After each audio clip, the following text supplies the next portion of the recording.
It's WNYC. Marketplace coming up next. Verizon lost nearly 300,000 monthly phone subscribers in the first quarter, and they're attributing part of that decline to a decrease in spending by federal agencies as the Trump administration cuts jobs. You are seeing the DOGE cuts showing up in the numbers. I think that's almost certainly what we're reacting to here. That's next on Marketplace. We'll be back with All Things Considered for you at 7 o'clock tonight. Temperatures right now in the mid to upper 70s. They're going to settle in the mid 50s overnight. For tomorrow, should be sunny with highs around 72 in the afternoon. Stick around. It's WNYC on a Tuesday at 6:30. WNYC support comes from Swan Auction Galleries, featuring Art Deco at 100 iconic posters from the William W. Krauss collection, marking a century since Art Deco was introduced in Paris. At auction April 24th. Info at swangalleries.com. This is WNYC 93.9 FM and AM 820, NPR News and the New York Conversation.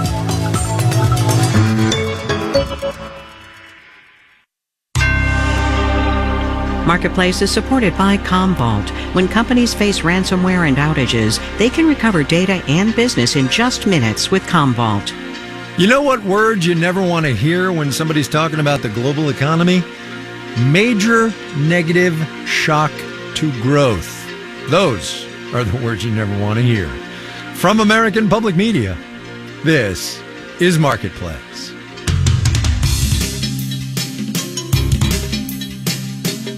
Marketplace is supported by Drexel University, an R1 research institution according to the Carnegie classification, affirming Drexel's dedication to experiences that positively impact society. More at drexel.edu. And by Solidigm. Today's AI ambitions require a different approach to storage. Solidigm offers solid-state storage solutions optimized for AI with higher capacities, greater speed, and energy efficiency. StorageForAI.com. And by the Peter G. Peterson Foundation, a nonpartisan organization dedicated to raising awareness and accelerating action on America's fiscal challenges to build a brighter economic future for the next generation. Learn more at pgpf.org.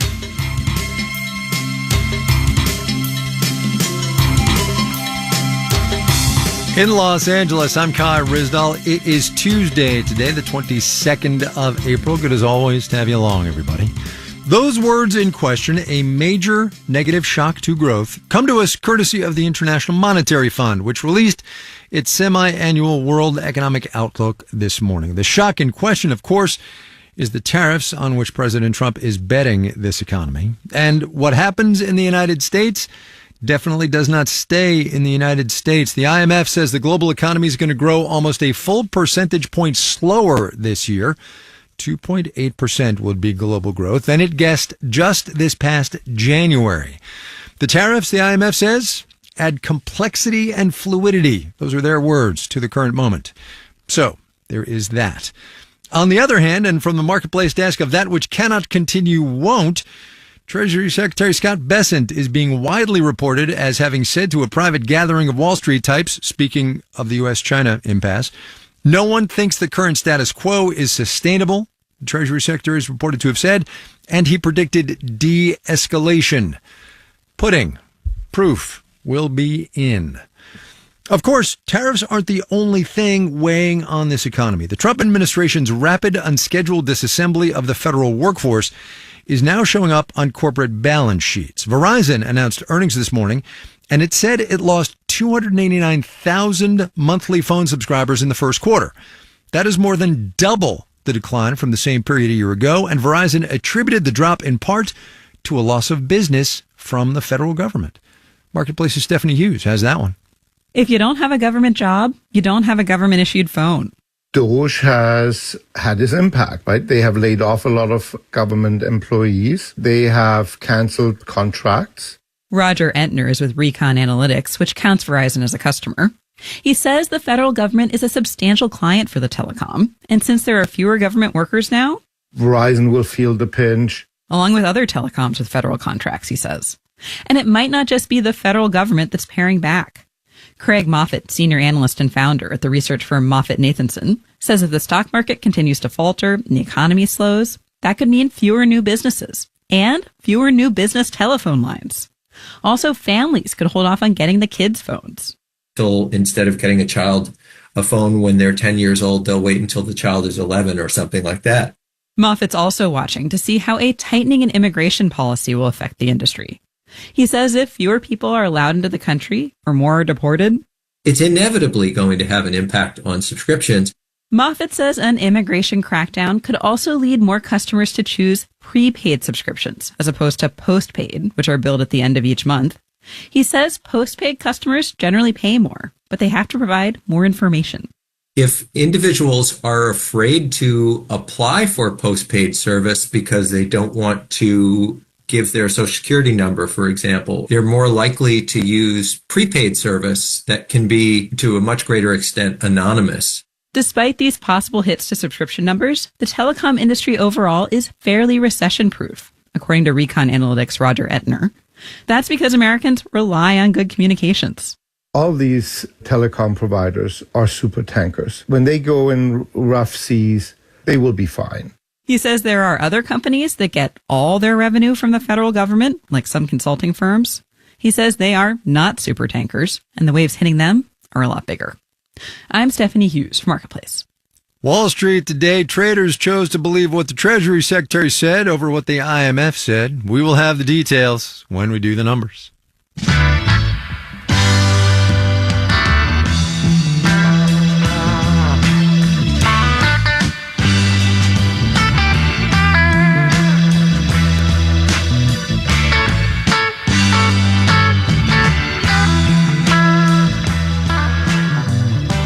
Planes, trains, and trucks get all the supply chain glory, but spare a thought here, would you, for river traffic.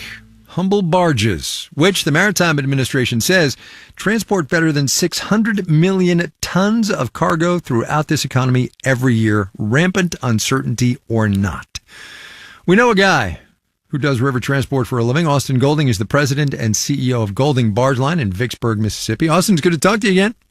Hey, thanks for having me, Kai. I got two variations on my standard how's business question. I want to know how business is now and how you think it's going to be in like 3 months. So business right now is still pretty strong. Lots of demand for us, lots of product to move, and a pretty steady supply of it. 3 months from now, I'm of course less sure, but I am still optimistic that volumes will still be trading and still be moving at the same or close to the same clip. But there's a lot. I mean, this could change, as we know, after any press conference any day now. So we're bracing for instability, but right now things are pretty stable. We should say here, just in terms of volume of stuff you guys carry, it's a lot of petroleum products, some ag stuff as well. And so you're through all those sectors. You're feeling okay. Right now we are. Really, right now we're not touching any ag products. But when I talk to those competitors, they're definitely the ones with the most uncertainty in their world. As far as oil and gas, and as far as domestic rock and construction and paving material, still pretty strong. We are in a flood stage right now, which has limited a little bit of the transit and made a complicated situation even more complicated. But as far as oil and gas goes, and rock and aggregate and paving material, demand still is pretty strong. Sorry, flood stage. So the water's high, right? Layman's terms here. Water's very high. We're a few feet above flood stage. It's still manageable. But we're not expecting a crest until the 28th, and it's going to be about a foot higher than it currently is here in Vicksburg. And this is the highest water we've had in half a decade or so. Oh, wow. Let's talk input costs like equipment, repairs, those kinds of things. You seeing price rises yet or no? Now, that is where the impact has hit us for sure. All of our suppliers tell us that parts not only are going up, but the next level of inventory is going to be more expensive. We're seeing all of our construction, all of our repair and maintenance, and all of our shipyard time only go up as our vendors protect themselves from their costs going up on their end. Well, so look, on the theory that maybe some of your clients and customers are actually listening to this, I'll appreciate it if you want to be discreet, but you're going to pass those costs along too, right? Well, we certainly have to, not do this for free. So, somebody's got to help us cover this cost, or nobody's going to do it. Yeah. So, I mean, it's definitely going to come out down the line. I do think that as we progress through this, that we'll have somewhat of a settling of these numbers, or somehow we'll come out to a top game where it's just some point it's not worth it for people to pay it, and these increases will stop. But we're seeing it across the board. I mean, it's not just in material costs. I mean, insurance costs have gone up, human costs have gone up. And, as you go across your cost increase, you look at which ones are providing you good return and which ones aren't. And right now, when I'm getting the same gizmo, but I'm paying a lot more for it, it doesn't feel like that rate of return is very good. Yeah, let's talk human costs. How's the labor force for you? Are you getting people? Are they sticking with you? We're getting more people that are willing to stick around longer. Huh. And I'll tell you what I attribute that to, much along the lines of this conversation. People are looking for stability. Yeah. People are looking for a steady paycheck with good health benefits, that if they stick around, they'll be rewarded with pay raises and more responsibility. And we take a lot of the uncertainty off the table for people that may have gone into business for themselves. They can come into our organization and enjoy a lot of our stability. What's your day-to-day like, right? I mean, you're running a not small family business. You have boatloads of uncertainty. How much time are you spending managing the uncertainty versus like scheduling crews and making sure you got the inventory for repairs and all that jazz? Well, most of my day-to-day, I've always put it like this to people, Kai. In our business are the really good towboaters and the really good customers want to know who they're working with. And so I spend a lot of my time in front of our captains and our top-line personnel and a lot of time in front of our customers. Yeah. And so a lot of times that's my job, is to try to go out there and let them meet me, get to know my family, get to know what we stand for. We'll take care of the towboating later. They have lots of options to towboat. Towboating, is that what you call it? Yeah, man, we towboating now. That's kind of a saying we have whenever things get complicated or get scary. Yeah, we're towboating now. So that's kind of our nomenclature. Austin Goling, his family towboating business is called Goling Barge Line down in Vicksburg, Mississippi. Austin, thanks a lot. I appreciate your time as always. Thank you, Guy.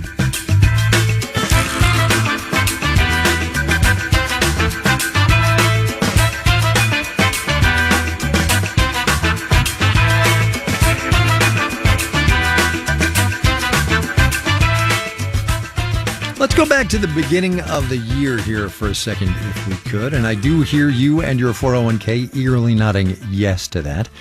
So as recently as early February, all the big tech companies, Meta and Amazon, Alphabet, Microsoft, they were still planning to spend unfathomable gobs of money on artificial intelligence, specifically unfathomable gobs of money on AI data centers. Now, how big is an unfathomable gob of money, you ask? $320 billion, thank you very much. And that's just this year alone.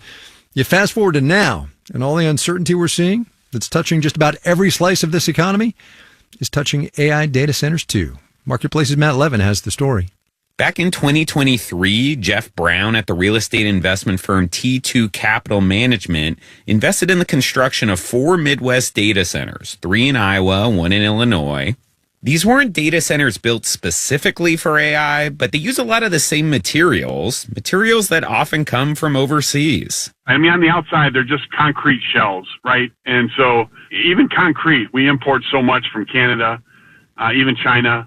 Not to mention all the imported steel structures and cooling systems and computer chips you may find on the inside. Brown says because of tariffs and other rising construction costs, it would be significantly more expensive to build those same data centers now. I think it's very safe to say 20% or more. Microsoft has said it's pausing some of its data center construction, including a $1 billion project in Ohio. Amazon has reportedly slowed some of its data center leasing as well. Neither company has publicly blamed higher costs or tariffs. Angelo Zeno at the investment research firm CFRA says he expects big tech companies to still spend big on AI data centers this year, but if we were to see significant deterioration within the macro economy, we think there could be a reevaluation or scaled back. If a recession does come, tech companies may have less revenue to steer towards AI. And billion-dollar data centers may be a tougher sell if adopting AI technology comes slower than what investors expect. Brent Thill is at Jefferies. It doesn't turn on like a light switch overnight. It's going to be gradual.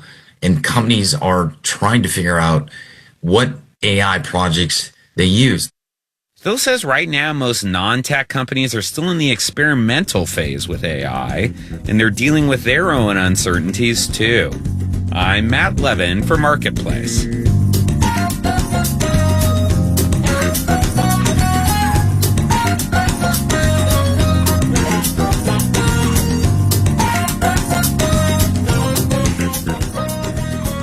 Coming up. There's a whole beautiful world of gemstones out there that just don't grow in the U.S. Hey, what's the tariff on precious gems? Do you know? First, though, let's do the numbers. Dow Industrial's up 1,016 today, 2 2/3%, 39,186. The Nasdaq up 429 points, 2.7%, 16,300 on the nose. The S&P 500 gained 129 points, 2.5%, 52.87. GE Aerospace up 6 1/10% today on better than expected first quarter earnings. Northrop Grumman sank more than 12% after cutting its full year guidance. Bond prices were up. The yield on the 10-year T-note thus fell 4.40%. You're listening to Marketplace. The Numbers is supported by Odoo.com, your entire business on one platform. Marketplace is supported by Baird. Employee-owned and independent, Baird offers global financial advice focused solely on clients' needs while consistently reinvesting in the expertise and capabilities to serve those needs. More information at BairdDifference.com. And by BetterHelp, committed to supporting mental health through therapy and helping clients find balance. Clients are matched with one of 30,000 therapists for online therapy from anywhere at BetterHelp.com/public. And by the University of Illinois' Geese College of Business, offering a completely online MBA program that learners can take at their own pace while engaging with classmates around the globe. Learn more at onlinemba.illinois.edu.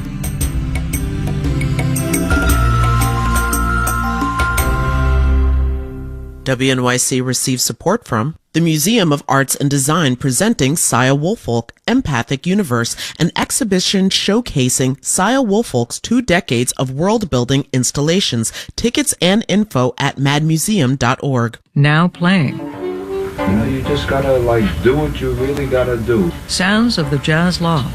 What you really dig doing. It was a dingy New York building where, starting in 1957, jazz, from the familiar to the phenomenal, was played every night. For about 8 years, with tape recorders rolling the whole time. You can hear all about it on the Jazz Loft Anthology, a 4-part radio series. Jazz Loft continues tonight at 9 on WNYC. It's Marketplace on WNYC. In the 7 o'clock hour of All Things Considered, some international students are suing the U.S. government after their visas were canceled. Many of them say they've never been convicted of a crime. We're going to have that and more at 7 o'clock. Stay with us. This is Marketplace. I'm Kai Rizdal. We need more electricity. We, being the United States, of course, but also the entire planet. We've turned to lower cost natural gas, and we've subsidized wind and solar to supply a lot of that new power that we're asking for. Nuclear, on the other hand, it's expensive, and it does still have a PR problem, right? But it also checks 2 big boxes. It's low carbon, and it's firm. That means it's a constant provider of power, unlike sun or wind. That's why China, in part, to meet its own rising demand, has been cranking out new nuclear power plants, more within a decade or so than the United States. Marketplace's Elizabeth Trovall has more on where the U.S. stands in the world of nuclear power. Things are percolating in the nuclear power industry. Dow Chemical is building new small reactors to help with its energy needs. And Microsoft is behind a plan to reopen the infamous 3 Mile Island to power its data centers. William Freeburn with S&P Global says this is after decades of not much happening. Our reactors in the U.S. were almost exclusively built in the 60s, 70s, and early 80s. And so we stopped building new nuclear reactors at that time. And so our supply chain atrophied. Compare that to China, where the country has ramped up nuclear production with public sector support. Now China is really showing the world how it's done by building all these reactors at a time. Half the reactors under construction right now in the world are in China. And Todd Moss with the Energy for Growth Hub says for the private sector to compete, the U.S. government has to invest in our companies too. Not exactly like the Russians and Chinese, but they're certainly going to need some help to make sure that American firms are facing a level playing field. The Trump administration has expressed support for the nuclear energy industry, but a lot is up in the air. John Kotek of the Nuclear Energy Institute says incentives like what we saw in wind and solar would go a long way. There are a lot of state and federal policymakers considering what sorts of policies could be put in place that really unleash that demand and lead to multiple new orders in the U.S. He says stepping up production to bring down costs is what the U.S. nuclear industry needs.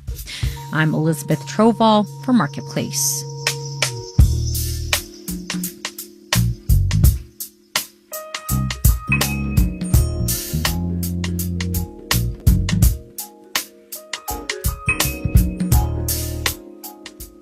This economy, while still solid for most, is difficult for a lot of older Americans. 4 out of 5 people over the age of 60 in this country are financially insecure. That's according to the National Council on Aging. And as happens when you dig into things, the details show it's even worse for some. In our case today, the aging women religious of the Catholic Church, the nuns in cloisters, and the sisters who teach in schools or work in hospitals. These women take a vow of poverty, so they don't have robust 401ks. They also don't have spouses or children that they can rely on. And with very few younger women joining their ranks, the threat of financial insecurity is bigger than ever. Marketplace's Kelly Wells explains how they're making do. A handful of gray-haired Catholic sisters is gathered for lunch at a retreat center and assisted living facility in Los Angeles. They first lived here decades ago when it housed them as novices. Over those decades, they kept aging, but young women stopped joining, so part of the property got remodeled as an assisted living facility. Everything has grab bars, and all the doors are wide enough for wheelchairs, and the showers are wheelchair accessible. Sister Mary Beth Larkin is the general director for the order that runs this place, the Sisters of Social Service. Since sisters don't typically have kids or spouses to lean on, they've leaned on younger sisters instead, the way you'd lean on a niece to help you climb the stairs or go to the bathroom. She says that made healthcare less expensive. We didn't have 24/7 care and, a nurse on the staff. But that model doesn't work anymore, so now there is a nurse on staff. The population of nuns and sisters peaked 60 years ago. Since then, it's declined by 78%. The remaining population has aged significantly. None of them gets a monthly pension check from Rome, and the kind of financial support they get varies from order to order. The United States has systems in place that can help older Americans out, Medicare, Social Security, but your Social Security payments are based on how much money you made when you were working, and sisters don't get paid like everyone else. Some of the sisters' compensation is often in kind, so it will be free housing or the use of a car, things like that, which don't get counted as income. Susan Raymond is senior advisor for the Anna Trust Foundation, which funds elder care for Catholic sisters. So when it comes to Social Security calculations, the base salary of sisters is often very, very low. There isn't a surefire solution. The Sisters of Social Service rent out part of their property as a retreat center. They're also applying for grants and asking local churches for help. Another order, one that anthropologist Anna I. Corwin studies, has sold some of its property and moved in with another religious group. But she says there is one thing they all have in common. Their commitment to is essentially mutual aid is the key. And those decisions that they're making together are better and more calm than what they could do if they were each individuals. And that actually makes them healthier. While the World Health Organization declared loneliness a global health concern in 2023, sisters typically live in group settings. And it's working. Corwin says the data is clear. Sisters live longer than the average person. They're not just living long, they're working until they're in their 80s and 90s. These are hardy women. She gives 2 reasons for that. One is they're a really pragmatic bunch. They're doing what they need to do, but they're also doing all this. So my body's declining. How do I live with that? And that makes a huge difference in well-being, both psychologically and physiologically. And 2, their optimism is unshakable. The God who led us this far is not going to abandon us now. Sister Judith Dieterle is one of the youngest members of the Sisters of St. Louis. She's in her mid-70s. There's, I think, that deep sense of faith and that deep sense of trust in the vocation that we have that says, we'll get through this. I never anticipated when I entered that I would be one of the young ones still at my age. But the fact is, that's the way it is. And so we figure out what's next. The problem the sisters face, says Susan Raymond of the Antitrust Foundation, isn't that different from the country as a whole.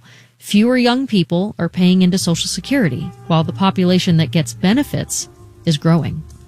In Los Angeles, I'm Kaylee Wells for Marketplace.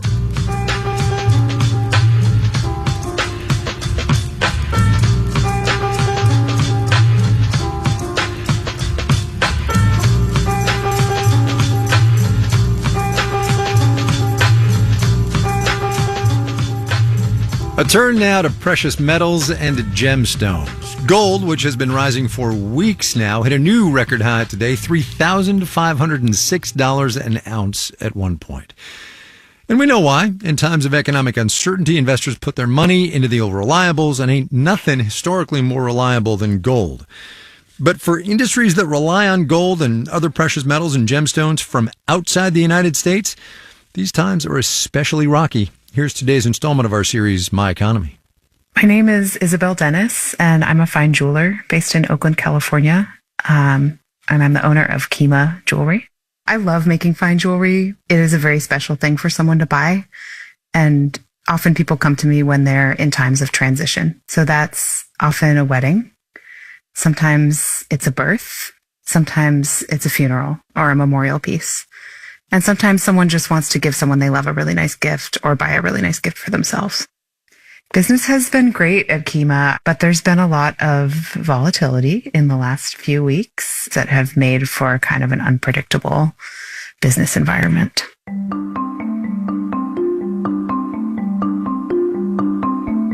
There's a whole beautiful world of gemstones out there that just don't grow in the US.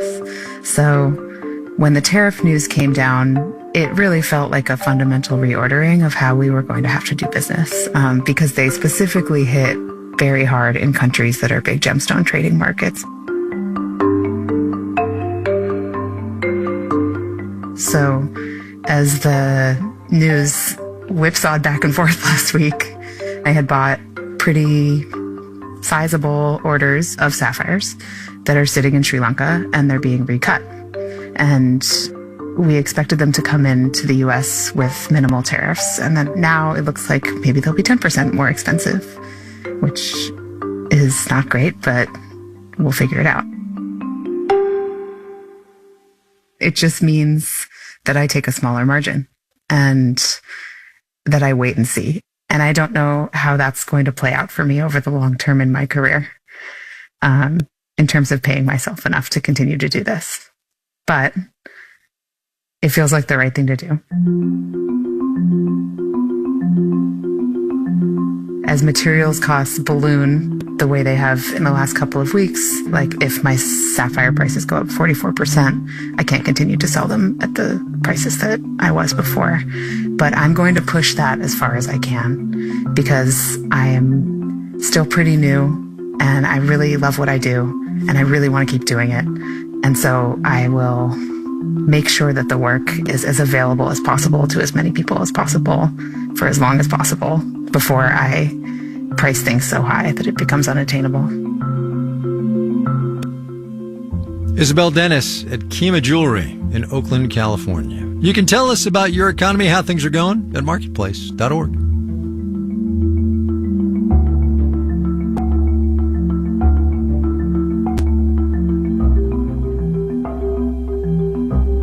Marketplace is supported by Gamma. Gamma uses AI to generate presentations, websites, social media, and documents from a single prompt. No design or coding skills required. More at gamma.app. You have ideas? Gamma brings them to life. And by Pure Storage. In a world of fragmented systems, Pure Storage delivers a single, consistent, as-a-service platform for all data storage needs across on-premises, cloud, and hosted environments. More at purestorage.com. All right, we got to go. Too much news, not enough time. Our digital and on-demand team includes Carrie Barber, Jordan Manji, Dylan Miettinen, Janet Wynn, Olga Oxman, Ellen Rolfus, Edward Silver, Virginia K. Smith, and Tony Wagner. Francesca Levy is the Executive Director of Digital and On Demand. And I'm Kai Risdall. We will see you tomorrow, everybody.